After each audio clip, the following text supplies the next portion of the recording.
Nancy Pelosi doesn't live in Washington, D.C. itself, probably. Probably dropping them off in San Francisco on her doorstep might make more of a difference, or dropping them off at, Barack Obama's hometown or some other hometown of where rich people actually live.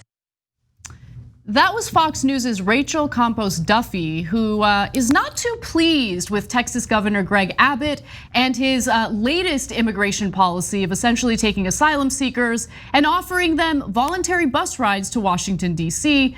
Now, Abbott is apparently not right-wing enough for them because these are voluntary bus rides, but he can't just kidnap people and force them to places they don't want to go.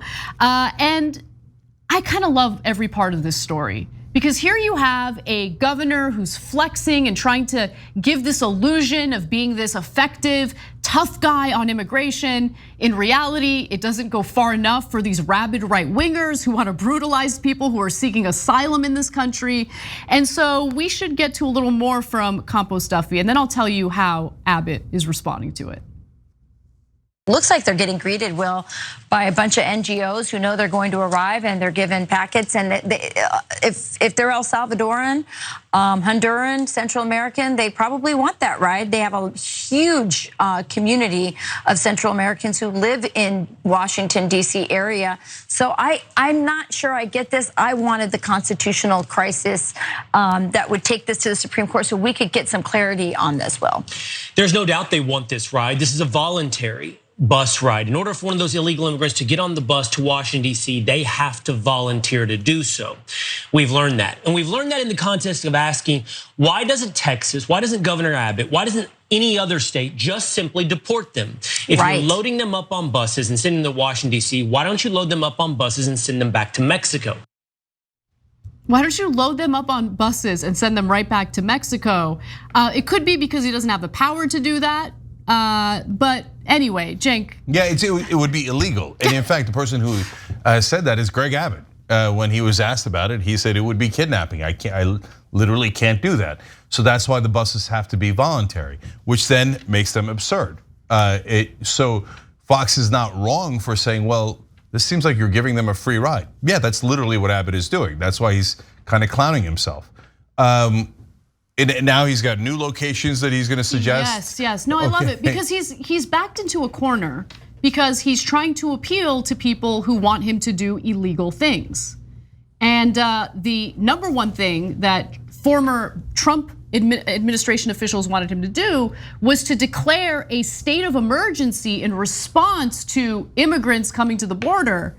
And after doing so, use state troopers and the National Guard to basically brutalize these people and expel them from the country. Now, he wasn't willing to do that. I guess even Greg Abbott has some standards, but as a substitute to that strategy, he's decided to do this, and it's not working out well for him because the right wing isn't buying it. And to be quite clear, I mean, since it's voluntary, a lot of these asylum seekers are like, yeah, that's actually great. I would love this bus ride. I'd love to go to D.C. That I'm actually trying to get to the East Coast. And what I love is how Campos-Duffy in that clip was like, they're being greeted by NGOs that are trying to help them out. Like, aren't we supposed to be brutalizing them? I mean, they're fleeing violence and terrible conditions in their own countries. Like, shouldn't we add insult to injury and treat them poorly? Isn't that what we're all about here in the United States? So Anna, you're so right. I've gotten immunized to their how vicious Fox News is and the right wing is. But look at what they're saying. They're like, why are we treating them like human beings? Why are we being decent to them? Shouldn't we brutalize them? And that's what she's upset about. It's unbelievable. They have no humanity and decency left at all. Yeah, we should just be able to topple democratically elected leaders in these countries, destabilize these countries, and then after people flee those countries because the conditions there are so unbearable, we should brutalize them as they seek asylum here in the United States. Listen, we need to actually implement the policy of processing asylum seekers and deciding whether or not they have a case or a good enough reason to be admitted into the country. That is the system that we're supposed to be implementing, but we have a shortage of judges. To be fair, I think Biden has failed in having a policy set to deal with this adequately.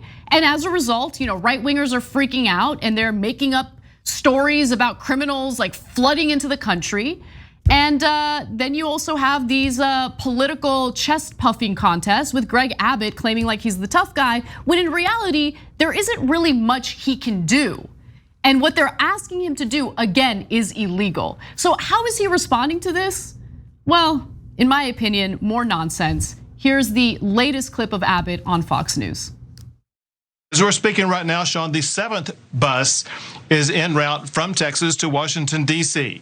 This busing process is going to continue. Will you send every illegal immigrant that you find in the state of Texas to Washington, D.C.?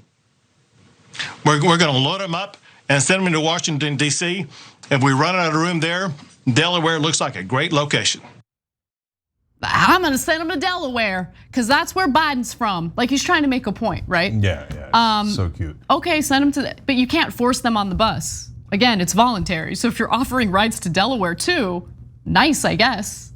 Yeah, next thing you know, he's like, you know what? What about the Bahamas? Are you gonna fly them out to the Bahamas? Yes, I'm gonna fly them out to the Bahamas. Maybe pay for an all-inclusive resort. I'm gonna teach them. To be fair, Bahamas is not in America, so he doesn't have the authority to do that. But Hawaii, on the other hand, like, so oh yeah, I'm gonna put him on a plane. I'm gonna put him in first class, maybe business class if they don't fit, and then I'm gonna send him out to Hawaii. Wait, what? Okay, I don't know. I'm thinking of going down to Texas to get a free ride to somewhere else. Right, but also notice he didn't really answer that question because Hannity was very specific. Are you gonna send every, he said, illegal immigrant to Washington, D.C., you can't kidnap people and force them onto the bus. So he pivoted toward, I'm gonna send them to Delaware. That's right, Delaware. If they wanna go. If they wanna go. Or Hawaii if they wanna go. I don't know, I'm doing a marketing trick and it doesn't seem like it's working that well. That's exactly right. By the way, another reason why some Fox hosts might not be happy about this particular ploy is because some of them live in D.C. So all of a sudden they're like, oh, wait. Oh yeah, okay, that's what we thought.